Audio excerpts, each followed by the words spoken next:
Okay. So we're doing something a little bit different here. Normally at Buried Cinema, we review buried movies that have been lost or people haven't seen for some reason, whether they're independent or they're just old.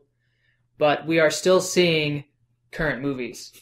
And so we're not just sitting around watching old movies. That's not all we do. And so we thought that you might be interested in actually knowing, maybe you're not interested. We're going to tell you anyways, how we feel about some movies that are coming out. So, me and Brian here, and I'm Nate Griffiths. I'm Brian Slattery. Yep. I bet our names have already come and gone. But we went and saw Paul today, which is directed by Greg Motala, who directed Superbad, and it stars Nick Frost and Simon Pegg, who are from Hot Fuzz and Shaun of the Dead. Mm-hmm. And basically it's about two Comic-Con geeks who wander into possession of an alien, I guess? Alien voiced by Seth Rogen. By Seth Rogen. Mm-hmm. And they have to get him back on a wild kind of what eventually becomes like a road trip comedy through the southwest of America. So we're just going to review it for you. And, Brian, how'd you feel? I enjoyed it. I liked a lot of the subtle movie references or not so subtle references that they put in there. I believe they hit every Star Wars movie. Yeah. At least the original trilogy. I mean, at one point, Jason Bateman actually shoots a radio and goes, "Boring conversation anyway." Yes. And the cantina sound. The cantina sounds, yeah. Mm-hmm. Well, I mean, they had all the Wookiees and the Princess Leia's walking around. Oh, well, that was Comic-Con, but I mean, even in dialogue, like later in the movie, they had some other ones that I can't actually recall right about now. But noticing it was constant and it was blatant. You know, especially, it wasn't subtle. Close Encounters of the Third Kind, they totally use that one too. Mm-hmm. The first shot of him is E.T., essentially, but then you realize it's like a cigarette. First shot of Paul was E.T.? Of Paul. Oh, because he's standing there, and it looks like he's holding his hand, and it looks like there's just this little glow. Oh, okay. And then you realize that it's a cigarette. I guess I haven't watched E.T. in a while. Obviously, when he's talking with Paul, at one point talks to Steven Spielberg and gives him all the ideas for E.T. Yes. Yeah. But everything alien based, all the images of aliens were based on Paul. Right. They explain where they all came from. Mm-hmm. Yep.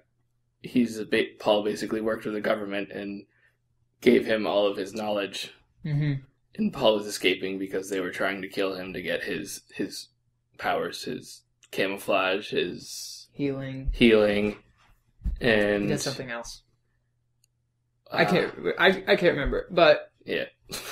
In general, do you think it's pretty funny? It's good. It's funny, yeah. It's a good comedy. It's got a bunch of good character comedy relief actors that were in it. Jason Bateman is pretty good in this. Jason Bateman is good in this. Yeah. I totally didn't see the Jason Bateman Paul connection until it happened. Until the very end. Until that was a bit of a surprise at the end, yeah. Mm-hmm. They referenced it a little bit, though, because he said he had somebody on the inside. He said he had someone on the inside, but I didn't think it was going to be him. No, I didn't. I had thought that it was going to be the little girl whose house he landed on, or landed at. I thought she was going to be his inside person at the agency, and it turns out it wasn't. Yeah. Mm-hmm. I thought for me the beginning of this film is a little slow. It's not as funny. And by the time, once they get to the end, once all the the pieces are together and all the ridiculous characters are kind of going after Paul, and it all kind of comes together, those last that last half an hour. Is hilarious. I loved a lot of that, and pretty much once Kristen Wiig, or how do you say it, Wiig, came on, and her relationship with Simon Pegg. Yeah, that was great. That was she's great. She's amazing. I haven't seen anything she's been in that I haven't liked. I haven't seen anything she's been in that I haven't liked her. I didn't particularly care for MacGruber. Okay, yeah. But she's good in that. She's fine. No fault of hers. But I think that, I mean, we mentioned this. This is the first time that Simon Pegg and Nick Frost have written a script together. Yes. Before with Shaun of the Dead, it was Simon Pegg and Edgar Wright. Mm-hmm. And that was the same way for Hot Fuzz. But this is still very much the same sort of, like what you would call spoof or satire. Yeah. It's definitely a spoof of an alien film. Yeah. And so it feels like with Nick Frost helping out Simon Pegg, you lose some of the subtlety of the references. Mm-hmm. And also you lose... Because Hot Fuzz is just rampant. Yeah. With action references. Hot through Fuzz. everything. Yeah. There's even good references in Shaun of the Dead. Mm-hmm. There's even subtle things in Shaun of the Dead that aren't really as prevalent in Paul. Yeah. So this is obviously the weakest of their team up movies, Mm-hmm. but it's still a good movie because their other movies were excellent. Yeah. I mean, that's like saying it's the weakest of like the original Star Wars. The original Star Wars. Yeah, it's still good. It's still a good movie. Mm-hmm. You know, we can just find more flaws with it. Yeah. Yeah. I think this movie might be hard for people who don't really like science fiction or nerdy stuff. I'm pretty sure they wouldn't see it anyways. Yeah, you probably wouldn't see it anyways. But if you really like that, you're probably gonna like this one. And you have to like comedies. If Mm-hmm. you don't like poop humor and lots of cursing and things like that. I was actually surprised it was rated R. Yeah. I went into it up until the point. So was I. I didn't realize it was rated R. Up until the ticket lady, I Need My Sister. I thought it was a PG-13 movie. Mm-hmm. So did I. Yep, I figured it was PG-13. And it's rated R basically for language. Yeah. Language and... probing references.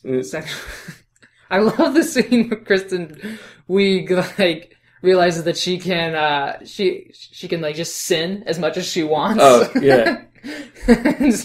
She reaches out and grabs Simon Pegg and they have this conversation while he's being fondled, which is hilarious. And her first use of swearing is actually pretty funny too, because it's so PG. Yeah, compared to the rest of the swearing later in the movie. Of them. Yeah, it's good. That about the only thing that I didn't like in this film was the weird kind of midway through the debate with Paul and Kristen Wiig about intelligent design or evolution, mm-hmm. because it just felt out of place. Do you know what I mean? Yeah, but I mean that.